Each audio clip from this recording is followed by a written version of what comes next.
We're going to dive into our college football playoff projections in just a second. But first, Harrison, let's ask everyone, who is the best team in college football right now? Is it LSU? Is it Ohio State? I think they're the best two teams in the country. Good the question answer. for you guys is, who is the best team? That's what we want to know from you guys in the comments section. We'll get those going on YouTube and on Facebook. The top 25 coming up in just a second.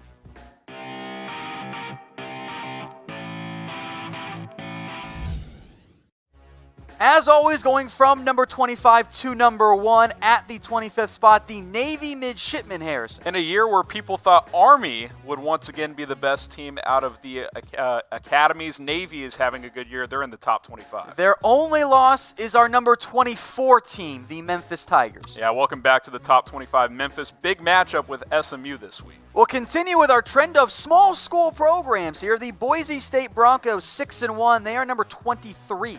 Yeah, sneaking in there after that bye week, looking to bounce back after a loss from a couple weeks ago. Number 22, App State. They remain undefeated, but Harrison, the schedule.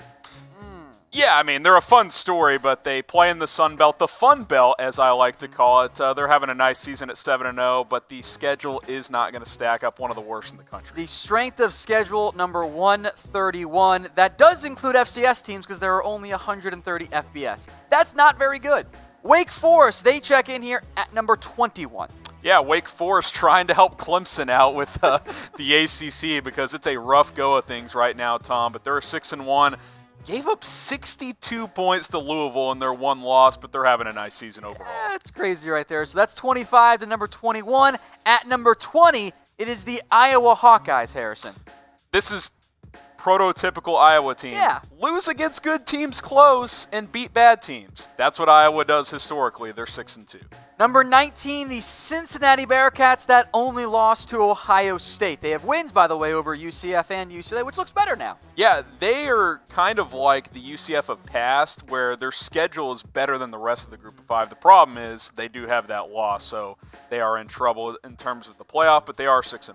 Speaking of losses, coming off a just brutal one, the Notre Dame Fighting Irish, they check in at 18. Things are heating up around Brian Kelly. I'll be curious to watch this play out if they lose a couple of games down the stretch. No. This is going to be the classic year of Brian Kelly being, hey, maybe this is the year that he goes to the NFL. I think we'll see that again for sure. All right, number 17, the Kansas State Wildcats. Yeah, producer Brett was begging to push this one across. Big win against Oklahoma. Might be the most impressive win that any team has so far this season.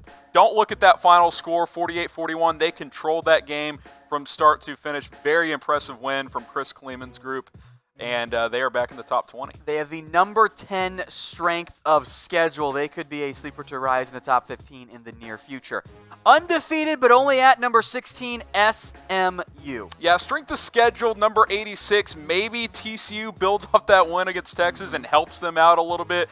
Fun matchup against Memphis coming up this week, and I'm excited to watch that one. I will remind everybody this is based on what we think the committee would do, and the committee loves to not give the Group of 5 teams a chance. Yeah, absolutely. What they do every single year. So Iowa 20, UC 19, Notre Dame 18, Kansas State 17, and then SMU at number 16. So Harrison, you had a good question. Does the CFP need to include the Group of 5? This is really a two-part question because part two is, do we need to expand the playoff? Yes, I want more. Because in a 4-team system, I'm an addict. You can't really get the Group of 5 involved. But if you expand to 8, do you include the Group of 5? My stance has been this, Tom. If you expand to 8, if a Group of 5 team goes unbeaten, they deserve to be in. But if there's not an unbeaten Group of 5 team, then they don't deserve to be in. Because in that scenario, hey, you control your destiny to the playoff. If you go undefeated, you are in as a Group of 5 team. Now, if multiple Group of 5 teams go unbeaten, well, don't know what to tell you. All right, let us know what you guys think in the comment section. Why for yes and for no. Coming off a fantastic win, a blowout win over Notre Dame, it is the number 15 Michigan Wolverines. Yeah, it feels like potentially a momentum-changing win for that program. I still don't love their chances against Ohio State later in the season, but they should beat Michigan State. I think they'll win out going into that game. If they can at least play Ohio State close, that would be a nice step in a good direction for Jim Harbaugh. Big win against Notre Dame. Two teams going in kind of different directions right now. Michigan on the upswing, Wisconsin on the downswing, but head-to-head matters, Harrison. And that's the thing, because if you look at what's happened the last month or so, you would say, I think Michigan's trending up and playing better than Wisconsin, but they lost by 21 points at Wisconsin. Can't ignore that. Both have 2 losses. Got to keep Wisconsin ahead of them. We'll stick with our trend of Big Ten teams here. Minnesota, they check in at 13. The strength of schedule holding them back. Yeah, absolutely. They just haven't. They're kind of like Iowa from a few years ago, where several Big times. Ten West don't have to play the big boys from the East. The schedule lines up nicely, but we'll see as the weeks progress how legit they are. They play Penn State next week. Both of those teams have a bye week. That'll be an exciting match. Then Minnesota, then Northwestern, then Wisconsin. We'll have a better feel there on the Golden Gophers. Number 12, Utah. They remain alive for the CFP race with just the 1 loss, thanks to some help they got this week. I like this Utah team, Tom. I think it's the most complete team in the Pac-12. Defense is loaded, pretty good offense, good coaching by Kyle Whittingham. I'm excited for the Utes. I hope they keep winning and get some help and have a chance in the end.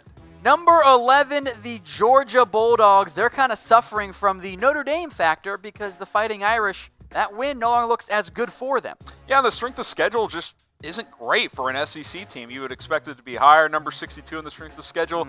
But we know this weekend, Florida, Georgia, the cocktail party, whatever you like to call it. World's largest outdoor cocktail that's party. What it it's is. The best. It's kind of an elimination game in the SEC East and in the college football playoff race, so that'll be a good one. Georgia can erase that South Carolina loss with a win this weekend. The line in that game might surprise you. It comes from our friends over at BetDSI. Head over to chatsports.com/bet. That takes you right to the internet's #1 sportsbook in BetDSI, and they've got the best promo code out there. It's CFB120. You put down 120% deposit, or use that promo code.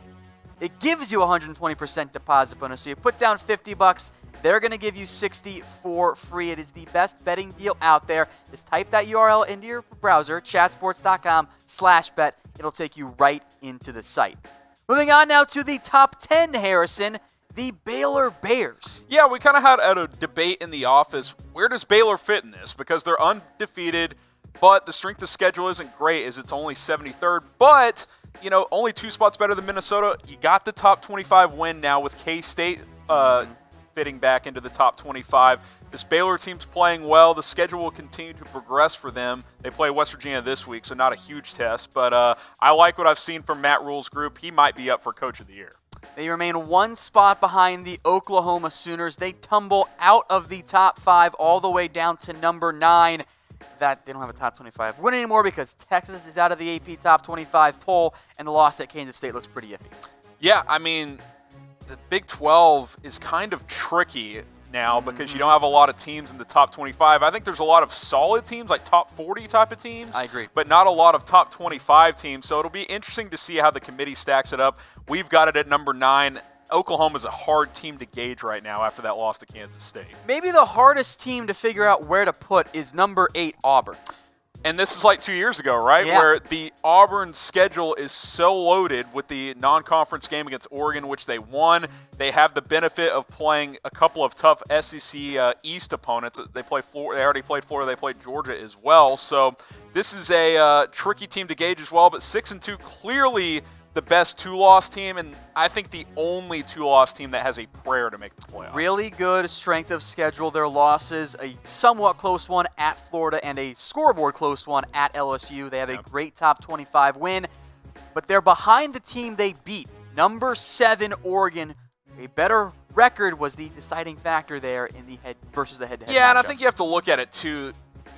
Oregon kind of controlled that game. They did lose it on a neutral field, but who's looked better since then and who's performed better in wins and losses since then? It's the Oregon Ducks. If they had the same record, if this was like Michigan-Wisconsin where they both had 2 losses, of course Auburn would be ranked higher. But Oregon's trending up. Auburn, I don't want to say they're trending down, but they're kind of stuck in neutral right now, playing better opponents. I think that's why we gave Oregon the edge here. All right, we will get to our top 6 and the number 1, number 2 teams in just a second. But if you guys want more college football coverage like this video, go ahead and do it for us. We would appreciate it. Let the bosses here know. They can see the like numbers flow in. That you guys want more college football coverage, especially as the college football playoff draws closer and closer. Now, before we get inside the top 6, let's play some of our blind resume games, Harrison. I always like to do this. This is team 1, 2, and 3, unnamed. We'll detail who they are in just a little bit. What jumps out to you here between 1, 2, and 3? Well, Team 1's got 2 top 25 wins. That's what jumps out to me. So I think you'd have to say they've clearly got the edge. Now the question is Team 2 or Team 3 coming in? Is that second best team there? It's pretty close. I mean, Team 2 has a slightly worse strength of schedule, better strength of record. Team 3 is the opposite, obviously. So Team 1's clearly got the edge there, but I don't know how you rank 2 and 3 there, Tom. So let us know. Pick your team. Is it 1, 2, or 3? Harrison's going with team number 1. So am I. The one thing that we can't really do with the blind resume because it's, blind, can't see the eye test. You can't see the eye test. So is it close wins? Who's the top 25 wins that happen? That's the thing. Are the top 25 wins against the number 21 and the number 24 team in the country? Are they against 2 top 10 opponents? That's what gets trickier. That's why it's fun to play this game. Here are those blind resumes one more time. Team 1, the number 41 strength of schedule with 2 top 25 wins. Team 2, just ahead of Team 3 in the strength of schedule there. Neither of those teams for now have a top 25 win. And reminder, top 25 wins only count for current top 25 teams. Just keep that in mind as we reveal the teams. Team 1, Penn State. Team 2, Alabama. Team 3, Clemson. I mentioned the top 25 wins. Texas A&M does not count. They are not ranked. Yeah, I mean, it's a good point. And that applies for both Alabama and Clemson. Because when they played them, A&M was ranked. Maybe they get back into the top 25 in the coming weeks, which would give them a top 25 win. But as it sits right now through 9 weeks of the college football season, Penn State's got 2 top 25 wins. Bama and Clemson have 0. And the irony of all this is does anyone really believe Penn State is better than Alabama or Clemson? But the metrics are what they are. We like to do the blind tests. Now, who should be number 1? That's the big question. Of course, both these teams control their own destiny, so 1 versus 2, it doesn't matter too much at the moment. I think it's a really good debate because both these teams have looked fantastic. For me, Harrison, it comes down to, do you want to go with some more of the metrics and the quality of wins of LSU, or the eye test? Ohio State has not been challenged this season. And they just bulldozed Wisconsin. I know Wisconsin's coming off a loss to Illinois the week before, but that's still a solid, talented team. One of the best offensive lines in college football. Could not block Chase Young. No one can, but I mean, if any offensive line can, you would think Wisconsin would have a prayer. Ohio State is a very complete team. LSU has 2 very good wins, with both their wins being in the top 10. But the rest of the schedule tends to favor the Buckeyes. Yeah, so really, you're picking. You could go either way here on this one, honestly. Let's break down then the top 6. At number 1, a change. It is the Ohio State Buckeyes. Yeah, and this was another team we debated here in the office, and I assume the committee will be debating over the next week as their first rankings come out next week. Do you value Ohio State or LSU, what they've done more, LSU's better wins, or how they've played? Ohio State, to me, just looks like the most dominant team in the country, and I think that's why. Plus, they have that second top 25 win now. That's why we have them at number 1. The committee had some changes on the staff last year. They clearly valued the eye test more. That's what the Buckeyes get in at number 1. LSU, of course, then they check in at number 2. And, of course, if they can beat Alabama next week, I think they're going to jump right back up to number 1. And, again, it's not a slight to LSU at all. These look like the 2 best teams in college football right now. We just lean the Buckeyes' way. LSU coming in at number 2. We did that blind test earlier. This should not be a surprise then. Penn State checks in at number 3. They've got the quality wins that the other programs lack right now. And an important thing to point out here, Tom, is where we were debating LSU and Ohio State. The metrics are close enough where you can lean eye test in Ohio State. With Penn State and the next 2 teams, it's not close enough. The 2 top 25 wins versus 0. That's why you got to go Nittany Lions at number 3. As it happens, 2 Big Ten, 2 SEC in the top 4. Alabama checks in at that spot. Of course, there will be changes as the year goes on. This will, in a way, take care of itself. Yeah, next week in loaded slate, LSU, Alabama, Penn State, Minnesota. Those are not elimination games, but separation Saturday, if you will. So we'll see how that plays out. LSU, Bama in a couple weeks is going to be very, very good. Still behind Alabama, that is Clemson. They are 8-0. They've just had some issues in a couple of close games that Alabama hasn't had yet. Well, and more than that, Tom, it's just the ACC is really bad. They're Florida State from 2014. If they go undefeated, they'll be in the yeah, playoff. I like If they lose a game, like they that won't comparison. be. That's who they are. I think they're better than that team, but I think that's what Clemson is. And, of course, we've got Florida coming in at number 6, our best one-loss team in the country. They play Georgia this weekend, and kind of an elimination game should be exciting. Yep, so they, of course, had only lost to LSU. They are the top one-loss team. Can't wait for that Florida-Georgia game.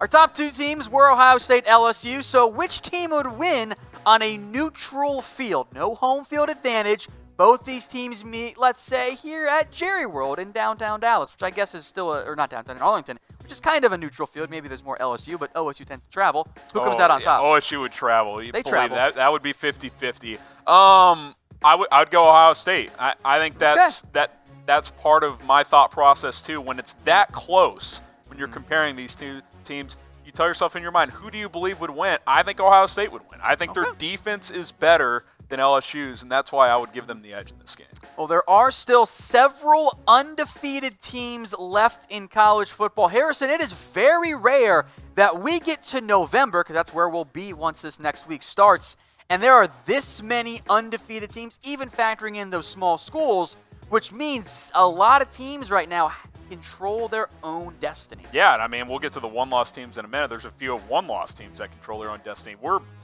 10 weeks into the season almost, and 10 or so teams control their path to the playoff. That is very rare this late into the season. And if OU didn't lay an egg at K-State, they would be in this as well. But you look at those top 7, it's pretty clear of the unbeaten teams. Power 5 unbeaten teams, if they go undefeated, they're going to make the playoff. That's just how this works. Obviously, SMU is going to need help. I would say major help. We've never seen the group of 5 get respect by this committee. App State, nice story, but not going to happen. So who's the next undefeated team to lose, Harrison? We mentioned last week we didn't think anyone was going to, and then Oklahoma got upset by Kansas State. Who you got this week? I don't think SMU loses at Memphis, so I don't think any of them lose this week. I will say Minnesota loses next week against Penn State. I think they're the first. Well, I guess LSU, Alabama, the loser of that will lose as well. So two unbeatens go down next weekend. Obviously. I will take SMU this week to lose at Memphis. Interesting.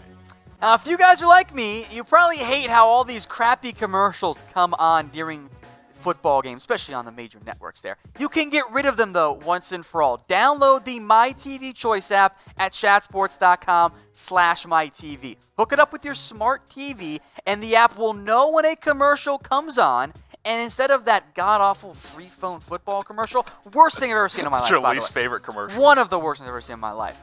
Instead of that, it sends you awesome videos right to your TV from us here at Chat Sports, for example.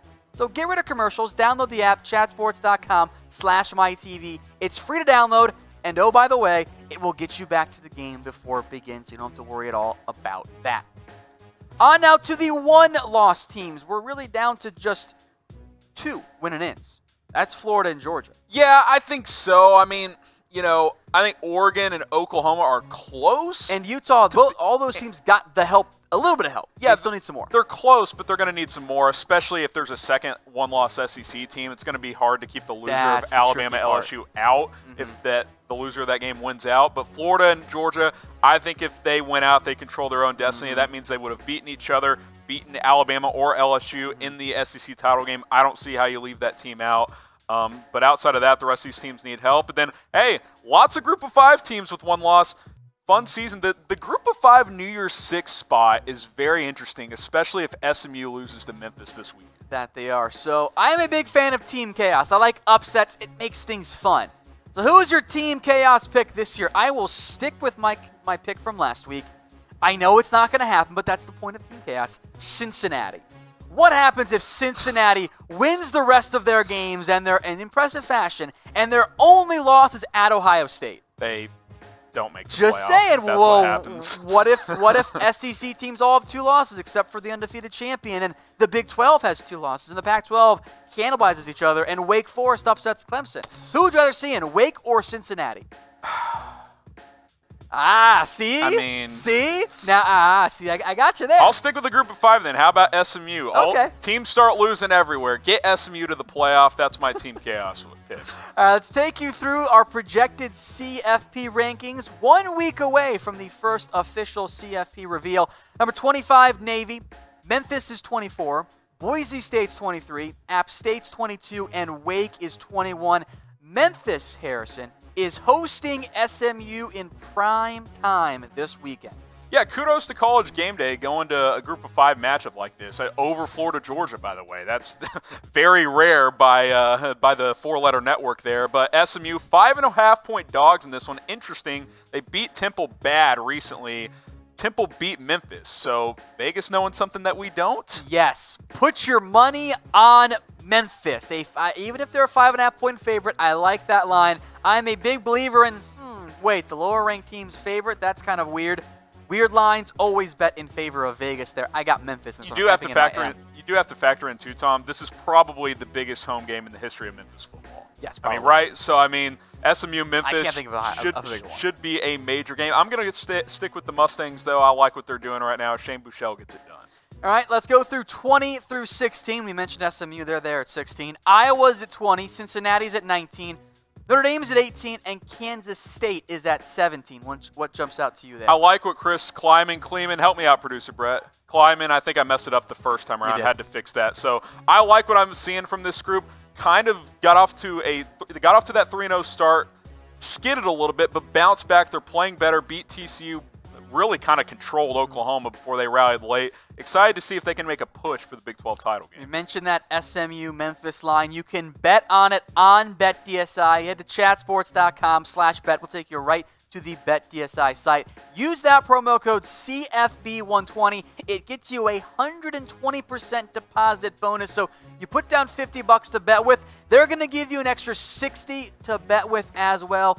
Plenty of money for you to make some extra money, make some big bets on college football, maybe do some parlays. I like to do that. I've had some success this year. It's chatsports.com/bet. Use that promo code CFB120. Into the top 15 here. Michigan behind Wisconsin because Wisconsin won the head-to-head there.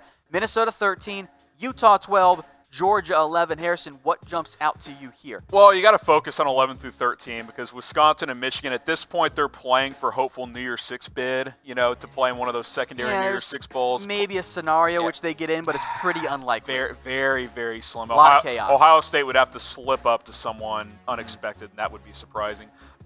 Minnesota, are they for real? We'll find out next week against Penn State. Utah is someone to keep an eye on as they they go on the road to Washington this Saturday. Tom, I was actually surprised by this line. You would think Chris Peterson at home would be a favorite in a game like this. They're 3.5-point dogs. I thought Washington played their best game of the year against Oregon a couple of weeks ago. Herbert just led one key drive in a losing effort. I thought Jacob Eason played his best game of the year. How does Utah stack up in a game like this? This feels like one of those Chris Peterson eliminates the Pac-12 from the playoff games. that is what it feels like to me. It's not technically a Pac-12 after game kicks off at 4. Big mistake. Yeah, I completely agree. Botched move there by the Pac-12. Maybe they want to avoid the Pac-12 after dark upset. You should never avoid Pac-12 after dark. If you want to get in the CFP this year, I think you do. Let us know who you guys got in this one. U for Utah, W for Washington. Who are you going with there? I'm reluctantly taking Utah because I want to keep that pick alive, but I would stay away from this game if I was a betting man. This is a bit of a dangerous bet here. I like to go with the upsets. I think I'm going to go with the Huskies in this one. All right, the top 10. Baylor, undefeated. They're there. Oklahoma is number 9. Auburn's number 8, behind the team they lost to, Oregon. Yeah, and that's interesting. I mean, we just talked about Utah, Oregon, the other Pac-12 team alive in the Pac-12. That would be a fun Pac-12 title game, by the way, Oregon and Utah, to see if the winner maybe gets into the playoff, if they keep winning, of course.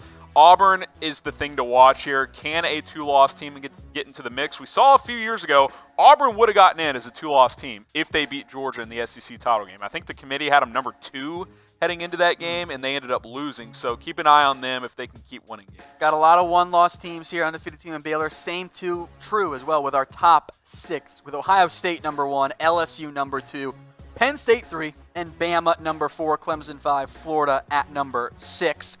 These things will work themselves out. There will be upsets along the way. There will be losses. They have to play each other, too. And all those teams control their own destiny, Exactly. Bottom line, including Florida, who has that big matchup this weekend. Neutral site game in Jacksonville. Number 8, Georgia. Number 6, Florida. Georgia, I'm surprised by this. 6-point favorites in this game. On paper, are they a better team? Yes. Probably.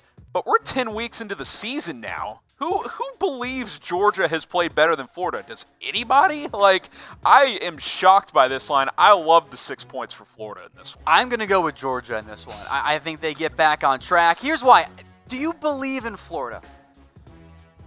I think I believe in them more than Georgia. Okay. Nice answer, non-answer. Respect. I'll say this. I don't think either of these teams are playoff teams. Okay, that's fair. But I think Florida has played like the better team. And I have to go by what I've seen so far. And as weird as it sounds, has Kyle Trask played better than Jake Fromm? I think he kind of has. He kind of has. I think this is a get back on pace for Georgia game. I know they didn't throw the ball against Kentucky, had that bad loss against South Carolina game that they should have won, but they blew it. Well, I guess South Carolina almost blew it as well. Let us know what you guys think. Who you got, Georgia or Florida? Type G for Georgia or F in the comments for Florida. Now, if you guys missed anything, don't worry. It's all coming up right now on loop for you here on Facebook. The whole top 25 college football projections coming up one more time.